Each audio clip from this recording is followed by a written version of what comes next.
Hotels are meant to be safe places, but some rooms should never be opened. In 2024, a businessman checked into an old hotel during a storm. At exactly 3 a.m., someone knocked on his door. The CCTV cameras recorded him entering room 307, but they never recorded him leaving. What the hotel staff found the next morning forced the entire floor to be permanently closed. This is one of the most terrifying hotel horror stories you'll ever hear. October 2024. Heavy rain covered the empty highway. Daniel, a 31-year-old sales manager, had been driving for nearly 8 hours after attending a business meeting. He was exhausted. His phone battery was almost dead. The rain had become so heavy that he could barely see the road. At 11:48 p.m., he noticed an old hotel standing alone beside the highway. Its faded neon sign flickered in the rain. Blackwood Hotel. It looked old, much older than any hotel should. But Daniel had no other choice. He parked his car and hurried inside. The lobby was strangely quiet. No music, no guests, no television. Only the sound of an old grandfather clock ticking in the corner. Behind the reception desk stood an elderly woman. She smiled politely, but something about her smile felt wrong. She slowly slid an old metal key across the counter. "Room 307. Daniel nodded. Before he picked up the key, she quietly said, "Whatever you hear tonight, don't open your door after 3 a.m. Daniel laughed nervously. "I think I'll be asleep long before then." The woman didn't smile. She only whispered, "Everyone says that." Daniel walked toward the elevator. As the doors closed, he noticed something strange. The receptionist was still staring directly at him. She didn't blink, not even once. He stepped onto the third floor. The hallway lights flickered every few seconds. The carpet looked worn, as if no one had walked there for years. When he reached room 307, he noticed deep scratch marks around the door, as if someone had desperately tried to get out. Daniel unlocked the room. The inside looked normal. A clean bed, a wooden wardrobe, an old television, a large mirror facing the bed. He locked the door, plugged his phone into the charger, and fell asleep. Exactly at 3 a.m., knock, knock, knock. Daniel's eyes opened instantly. Someone was standing outside his door. Knock, knock, knock. Daniel sat up in bed. His phone screen glowed in the darkness. 3 a.m. The knocking came again. 3 slow knocks. Always the same rhythm. He remembered the receptionist's warning. Don't open your door after 3 a.m. He tried to ignore it. Silence returned. For a few seconds, everything seemed normal. Then, his room phone rang. The loud ringtone shattered the silence. Daniel picked it up. "Hello?" Only static answered. Then a woman's frightened whisper. "Whatever you do, don't look through the peephole." The line went dead. Daniel stared at the phone. His heart pounded. Who had called him? And how did they know someone was outside? The knocking returned. This time, much louder. Bang, bang, bang. The entire door shook. Daniel slowly walked toward it. He stopped just inches away. His hand reached for the peephole. He hesitated. Then, curiosity won. He looked. There was no one outside. The hallway was completely empty. Only the flickering lights. He sighed in relief. As he stepped away, he noticed something impossible. A shadow moved across the peephole.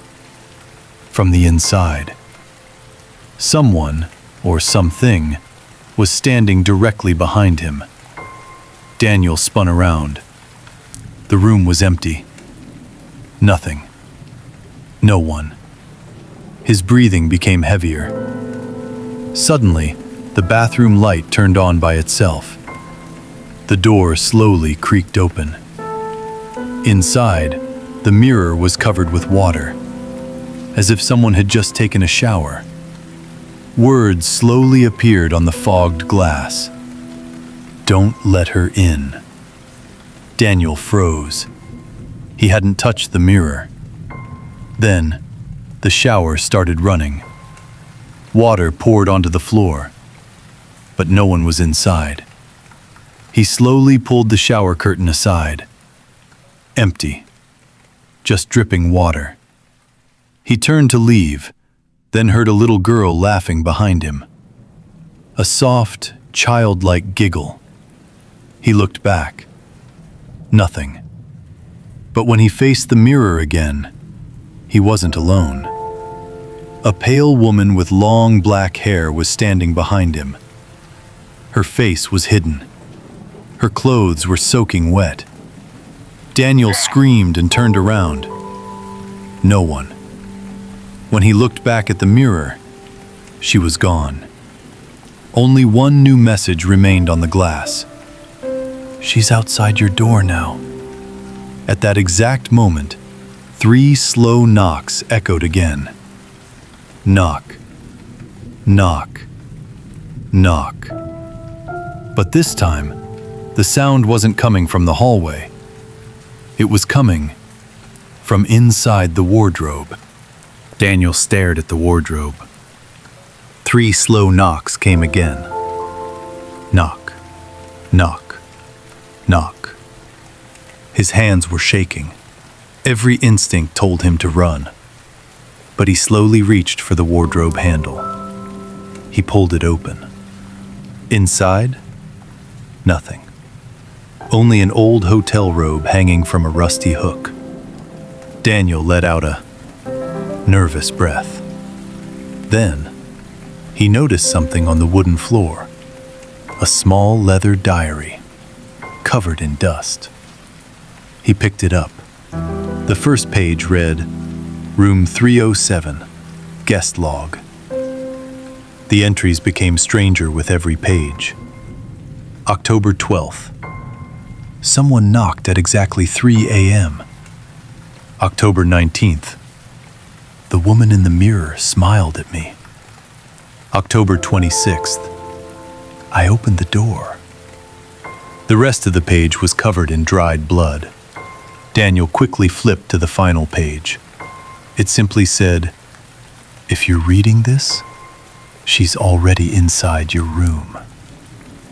A cold chill ran through his body. The lights suddenly went out. Complete darkness. Only the rain outside. Then, a soft breathing sound. Very close. Not outside. Inside the room. Daniel switched on his phone flashlight. The beam slowly scanned the room. The bed, the desk, the curtains. Nothing. Then the light stopped at the mirror. His own reflection stared back at him. But it wasn't copying his movements. Daniel slowly lowered the flashlight. His reflection didn't. Instead, it smiled. A slow, impossible smile. Daniel stepped backward. His reflection raised one finger and pointed toward the bed. Daniel turned around. Someone was sitting on the edge of it. A woman with long, wet black hair. Her face hidden. She wasn't moving. Water dripped onto the floor beneath her. Drip, drip, drip. Daniel whispered, "Who are you?" The woman slowly lifted her head. Where her eyes should have been, there were only two empty black shadows. Then she spoke in a voice that sounded like dozens of people whispering together. "You're in my room." The room temperature dropped instantly. The windows shattered. The lights exploded. The hotel alarm suddenly began screaming through the hallway. Daniel ran toward the door. He unlocked it, pulled it open, and froze. The hallway was gone. Outside, there was only endless darkness. Then, he heard footsteps behind him. Slow, wet, coming closer. He turned around. The woman was no longer sitting on the bed. She was standing, less than a meter away, smiling. Her mouth slowly opened, far wider than any humans could. Then everything went black. Daniel's eyes flew open. He was lying on the cold hotel hallway floor. The emergency lights flashed red. The hotel alarm had stopped. Everything was silent. For a moment, he thought it had all been a nightmare. Then he looked at his watch. It read 3:33 a.m. His hotel room door, room 307, was standing wide open. Inside, everything looked normal. The bed was neatly made. The bathroom was dry. The mirror was clean. There was no sign of the woman, no broken glass, no diary, nothing. Daniel grabbed his suitcase. He didn't care about a refund. He just wanted to leave. He rushed downstairs to the lobby. But when he arrived, the reception desk was empty. The old receptionist was gone. The lobby lights flickered. A thick layer of dust covered the furniture. It looked as if no one had been there for years. Then, the grandfather clock struck. 4. Each chime echoed through the empty hotel. Daniel noticed an old newspaper lying on the reception desk. The headline read, "Blackwood Hotel closed after mysterious disappearances." The date was October 17th, 1998. Daniel froze. That couldn't be possible. He had checked into the hotel only a few hours ago.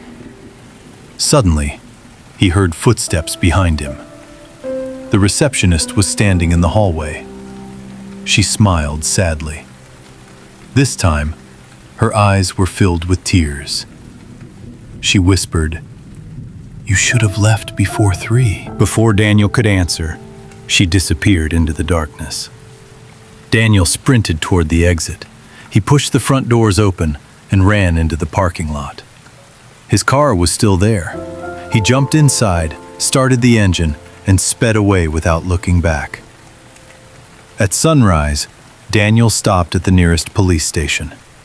He told the officers everything: the hotel, the woman, room 307, the receptionist. The police exchanged confused looks. One officer quietly asked, "What hotel?" Daniel showed them the location on his GPS. An hour later, they drove there together. But when they arrived, Daniel's heart stopped. There was no hotel, only an empty field, overgrown with weeds. In the center stood the burned remains of an old building. A faded sign lay half buried in the grass. It read, "Blackwood Hotel." The officer looked at Daniel. "This hotel burned down 26 years ago. No one has stayed here since." Daniel couldn't speak. He reached into his jacket pocket. Something was inside. An old brass room key. Attached to it was a metal tag. 307. The officer stared at it in disbelief. According to official records, every key from the hotel had been destroyed in the fire. Daniel slowly turned the key over. Scratched into the back were 6 chilling words. "We'll be waiting next time." Months later, Daniel never told anyone else about that night. He refused to stay in hotels again. But every year, on the same date, at exactly 3 a.m., his phone rings. The caller ID always says, "Room 307." When he answers, no one speaks. Only 3 slow knocks can be heard. Knock, knock, knock. And then, the line goes dead. Some hotel rooms don't stay empty. They're still waiting for their next guest.